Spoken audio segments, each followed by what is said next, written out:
Hey guys, I'm out here at Lake Wilson again, working on week 5 of the Wilderness Trade Blanket Challenge. It's been a lot of fun. This week we're making a couple deadfall traps, figure 4 and a Paiute to be specific, but I think I'm going to make a couple others, and I'll explain why here in a little bit. But week 1 and 2 had to do with identifying plants. Week 3 was using those identified plants to make a meal, and week 4 was spring snares.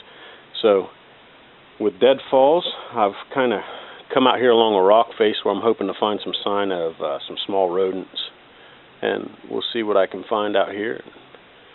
Take a walk around, and hopefully set up a couple traps. Okay, so I've found quite a bit of what I'm looking for right over here in this little crevice.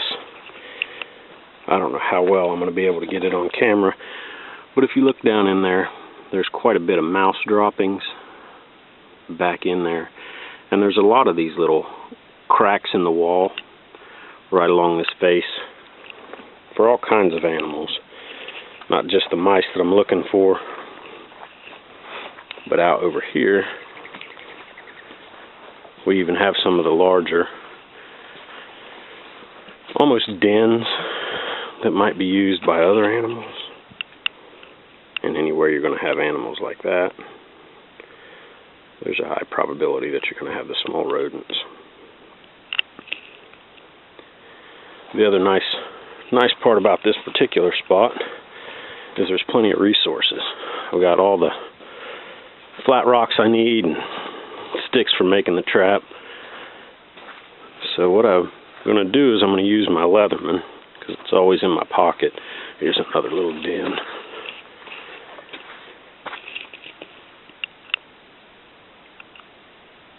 I'm going to use my Leatherman to put all these traps together, and then I will turn the camera back on once I have them all set up.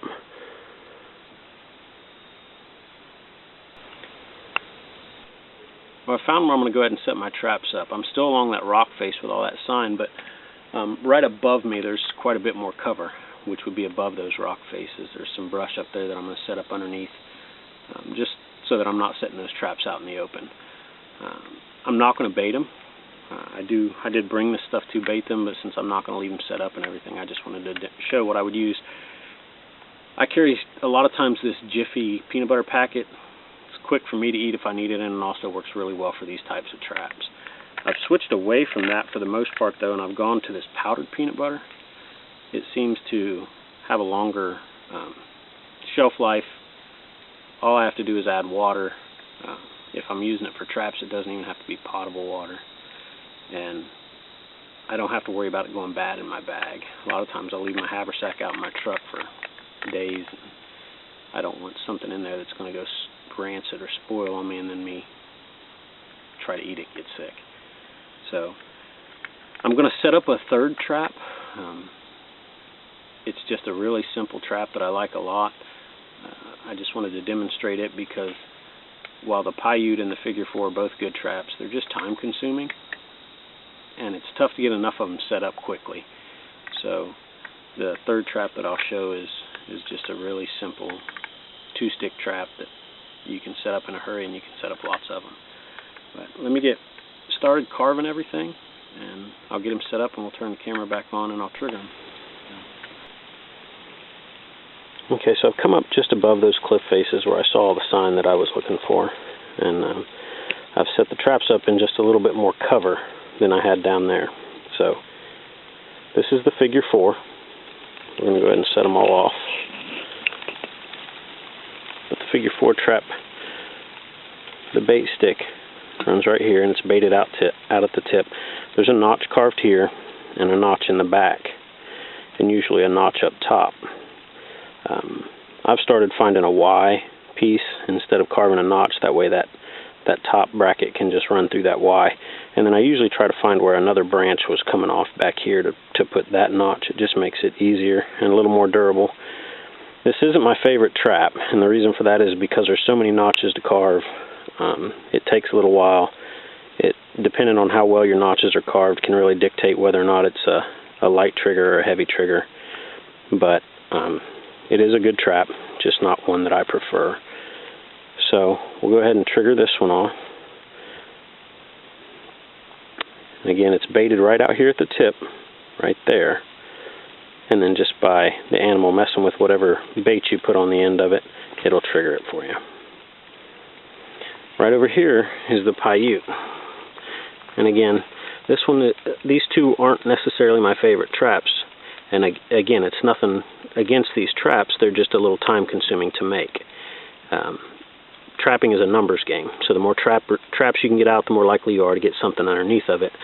But this has the top bracket. Again, I use a Y up here, the cordage that runs down to a toggle, and the toggle runs out to the bait stick. This one is baited out here, underneath, between the rock and the bait stick, and it's hard to see because it's casting a shadow. But as the animal messes with the bait that you have pinned underneath here, it'll trigger the trap. Now this trap here is one that I like quite a bit. It's very simple to set up, it's easy to make, it's small, and you can carry several of them in your pocket if you need to. Really all there is to this one is this stick here, which is just round, and it's supported by this stick that you carve to a point. You find the center of gravity and it's resting right there. That's where all the weight is at. So you can bait this one of two ways. You can bait it in between there at that point, or you can bait it right in behind this stick, between the stick and the rock. Either way, as the animal comes in, when it tries to take the bait, I usually try to set it up back here, but as it takes the bait, that round stick will roll, and that's what triggers the trap itself. Again, this one's really easy and quick to make, so you can put out a bunch of them really fast. But I just wanted to throw one in there because I didn't want to just complain about the other two and not show something that I do actually like. And again, nothing against those other two. They're just, for me, they're a little time consuming and tough to set up. But I enjoy making them. It's nice working with the knife, carving the notches, figuring out where you would set your traps. So I really enjoyed the exercise. I appreciate everybody at Wilderness Trade Blanket, all the admins putting this on, and everybody checking out my videos. So looking forward to next week. That'll be the last challenge, and interested what they come up with for us to do.